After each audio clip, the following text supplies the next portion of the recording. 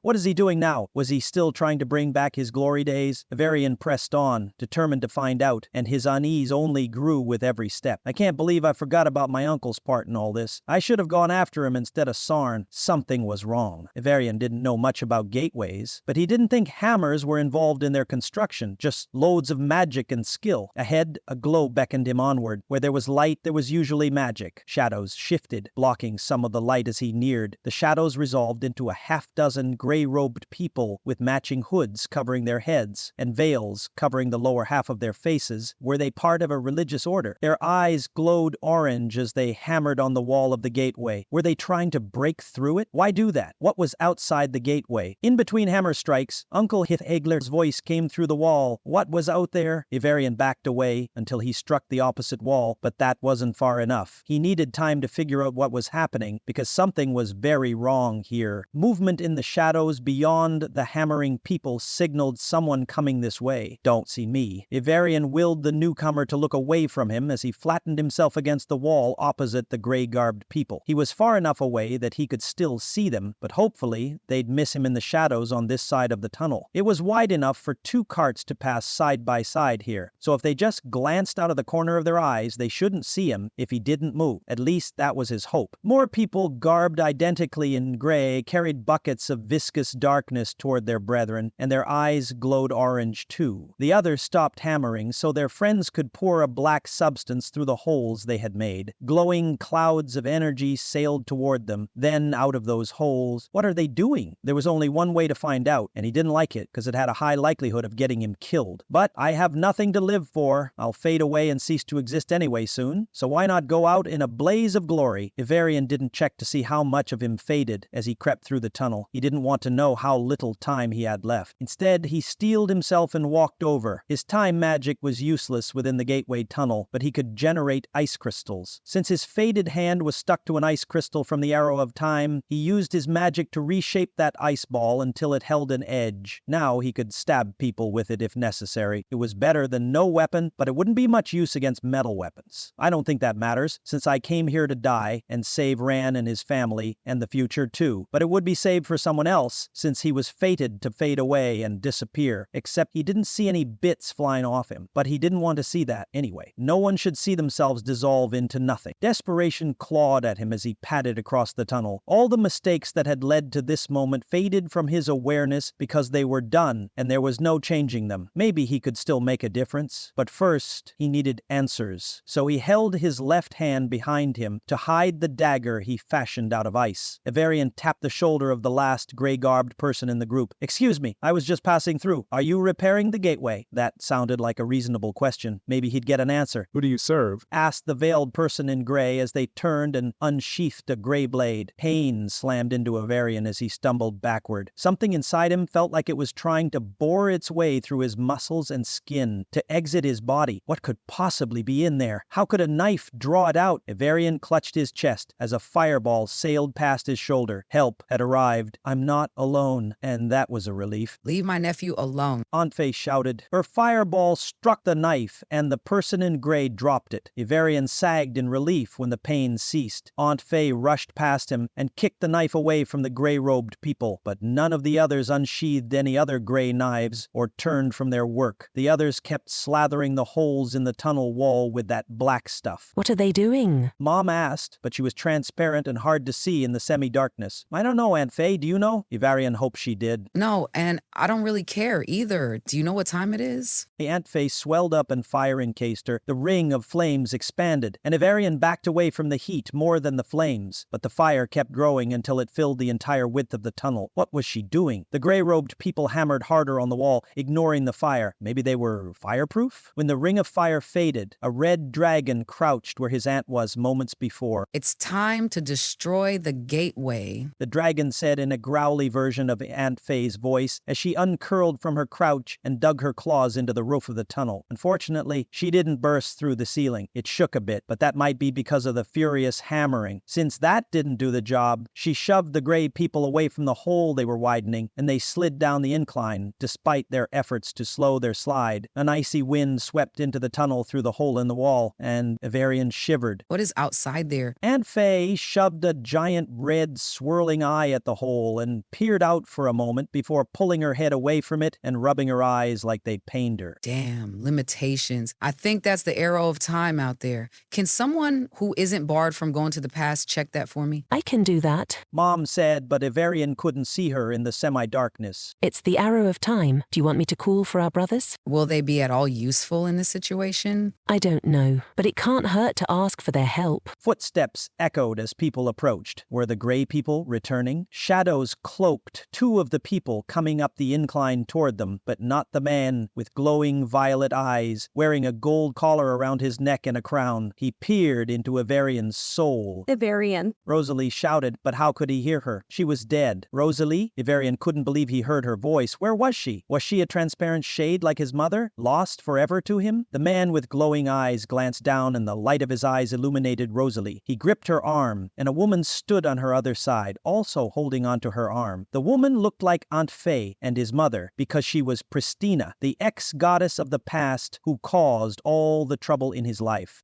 "I tried to tell you she was alive, but we can't talk about future events, so that limitation gagged me." But he couldn't glance away from Rosalie, alive and well in front of him, to see Mom's face. Of course, she was in trouble. Before Evarian realized what he was doing, he thrust his left hand at Pristina, and the ice blade he fashioned slammed into her chest below the blood-encrusted hole that was already there. Pristina laughed, like this was all some sick joke, as she shoved him back and the blade broke off. "There will be no more of that, or I'll break her neck," said the man with glowing eyes. His hand wrapped around Rosalie's throat, and he choked her as he lifted her off the ground. She pulled at his hands and kicked her feet because she was a fighter until her eyes bulged. Then she stopped moving anything but her eyes. "Put her down, please," Don't hurt her. We'll behave. Ivarian raised both hands, though only one was corporeal anymore. Tell her to revert to human form. The man glared at Aunt Faye. Do it, Auntie, or he'll kill Rosalie. Ivarian clenched his fists. I'm so useless. I can't even save the woman I think I love. I don't think I will. Aunt Faye shoved Ivarian aside and reached for Rosalie, but the man flapped his feathered wings and flew out of reach. Put the dragon away or I'll kill her. If she dies in hell, then she becomes mine and she stays here forever. That's the rule. Aunt Faye retracted her arm. She doesn't belong here. She should go back to where she belongs. What did that mean? Ivarian opened his mouth to ask, but Rosalie stared at him like she was trying to tell him something. Then her eyes widened and her mouth formed a silent "oh" as her last breath escaped. For the third time, he watched Rosalie disappear. No! Ivarian dropped to his knees as his heart shattered from the pain tearing through him. I lost her again, and his soul cried out for vengeance one last time. Cold air buffeted him. Come, the winter of thy woe. Come, the vengeful ice and the punishing snow. But let all the innocents sleep beneath the winter tree, safe in its glow, while the guilty die in the snow, said Vangiana, as an eerie glow shone behind him. O come, season of vengeance, winter of woe. You've been listening to Storm the Gates, Book 3 of the Rogue Gods Trilogy by Melinda Kucsera. Subscribe to the channel so you'll be notified when the next part publishes. The Rogue Gods Trilogy is available as an ebook and paperback, and now a full cast audiobook. Click the link in the description to order your copy. If you love the Rogue Gods Trilogy, then you'll love Melinda's other epic fantasy adventure books too. They're just as full of magic and mayhem, and characters who will do anything to achieve their goals. Check them out at the link in the description, and while you're there, sign up for her newsletter so her characters can talk directly to you. Thank you for listening.